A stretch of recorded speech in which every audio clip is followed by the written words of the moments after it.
In Mumbai, you have certain specific problems.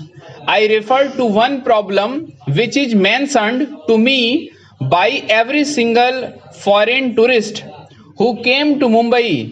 This is the entrance to the city. Now, this is something which I have mentioned to the chief minister on every drive into the city and at practically every public forum where I have spoken. And I think this is a matter which the citizens of Mumbai should take up on a large scale, whether it is the women's organizations, whether it is the business community or anybody else.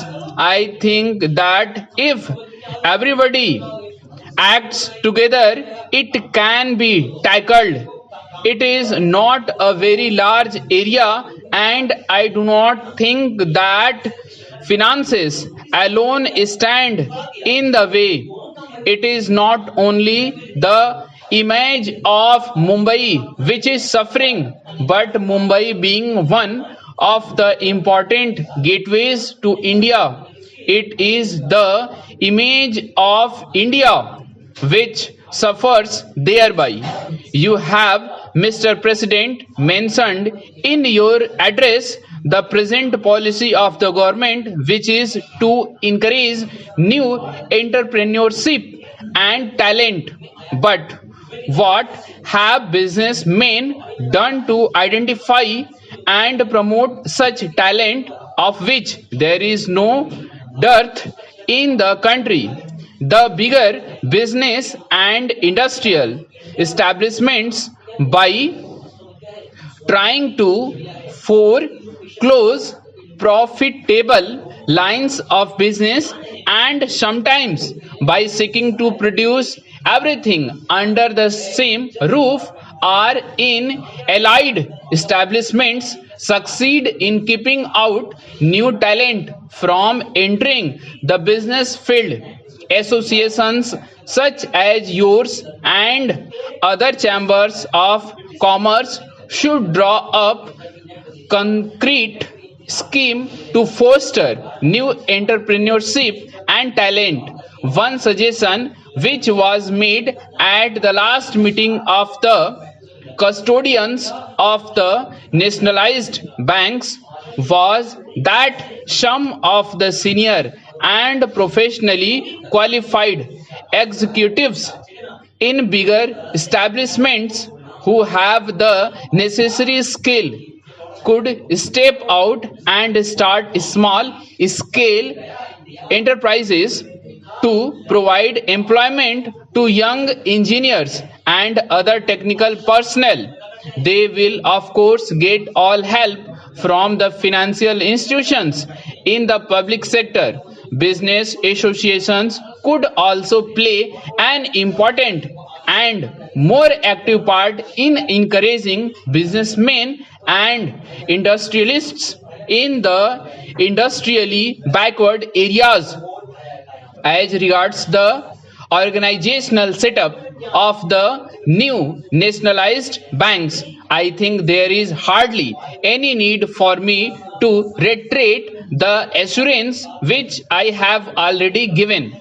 That is, that we do not propose to set up a top heavy organization, and we do envisage maximum possible freedom and flexibility of operation of individual banks, consistent only with certain broad social objectives, and that the functioning will be completely insulated from extraneous political influences. But we do envisage that the banks should function as an active instrument for the furtherance of the economic and social objectives. It gives me special pleasure to be here at this meeting.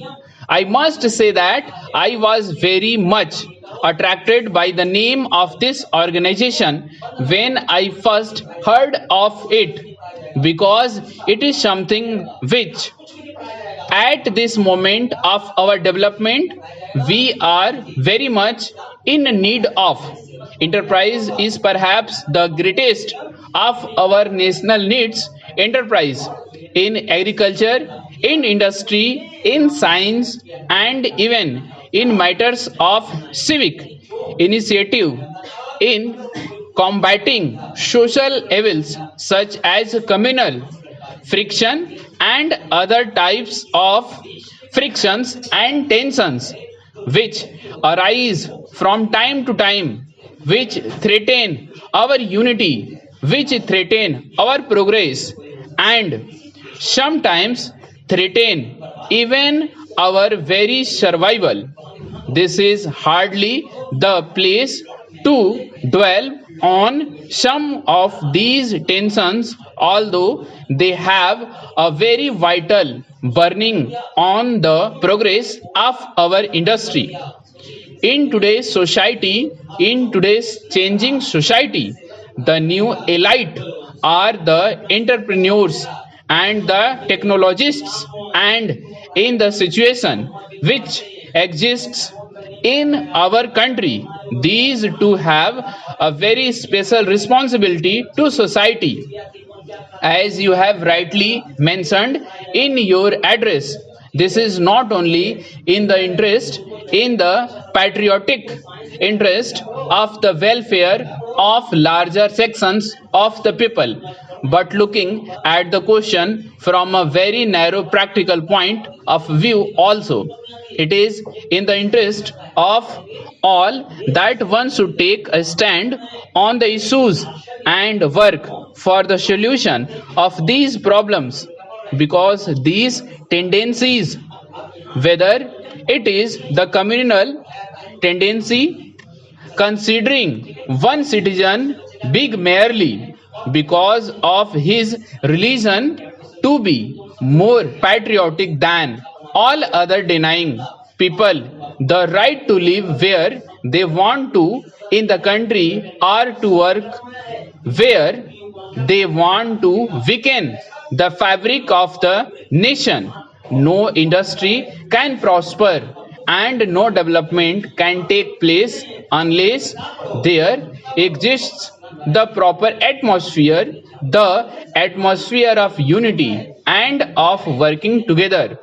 As you know, we have made tremendous progress in industry since our independence, but we have come to a stage when industry needs a special push.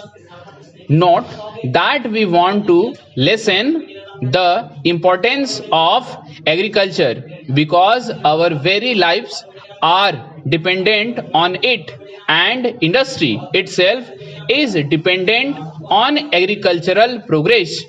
We cannot make history by repeating the experiences of others. We have to be willing to forget out our own path, make our own mistakes, and learn from our own mistakes, and from the mistakes go on to achievements.